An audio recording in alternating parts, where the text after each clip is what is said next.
Do you know what it feels like to become a ghost in your own family? Not dead, but invisible. Present, but unwanted. I learned that truth on Thanksgiving night. The night my father looked me straight in the eye and told me I was nothing but a parasite.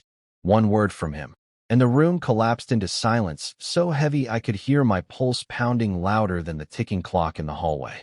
I stared at the food on my plate, sweet potatoes I had baked myself, suddenly foreign, inedible. My mother refused to meet my gaze, her fork dragging aimlessly across untouched beans. My younger sister, Maya, froze mid-sip, her glass trembling in her hand. 20 minutes earlier, I'd been celebrating my promotion, my future. Now I was being exiled from the very house I had been holding together. It was surreal. The lights above us burned because my paycheck covered the bill. The water in those glasses? My name was on that account. The groceries, the insurance, even the new refrigerator humming in the kitchen. I paid for it all. When my mother lost her job 3 months ago, I didn't hesitate. I stepped in. And with every bill that shifted into my name, my father's resentment grew sharper. I became less of a daughter and more of a reminder of his lost authority, his fading relevance. And now, as steam rose from the food I had cooked, he slammed his fork onto the table and declared I had one weekend to pack and leave. My hands shook, not with fear, but with the bitter clarity of truth. I wasn't family anymore. I was a wallet. When my mother finally spoke, her first words weren't to defend me. They were, "You'll still cover my appointment on Tuesday, right?" That was the moment my heart cracked. Not child, not daughter, just currency.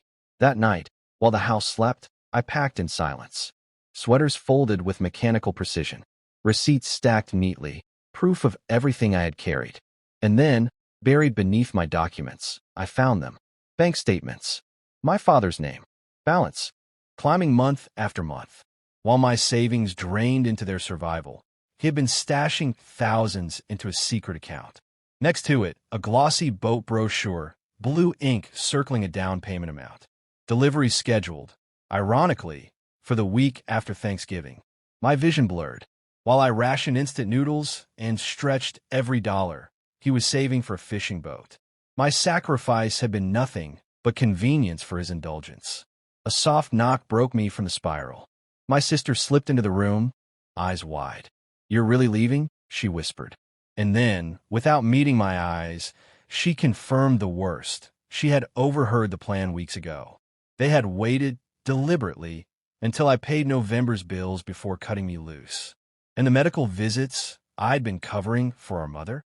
Not treatments, not emergencies, cosmetic fillers, vanity disguised as need. I wanted to scream at her, at all of them. But when I looked into Maya's trembling face, I saw fear. She was still a child, trapped in the same manipulation I was finally escaping. I packed faster after that. Every receipt, every bill in my name, every shred of evidence went into a shoebox.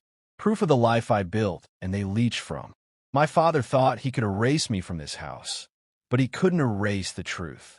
When I finally walked out with my suitcases, I carried more than just belongings. I carried betrayal, exhaustion, and, strangely, a new kind of freedom. For the first time, I saw it clearly. Love without respect isn't love at all. It's control. It's ownership. So I'll ask you this.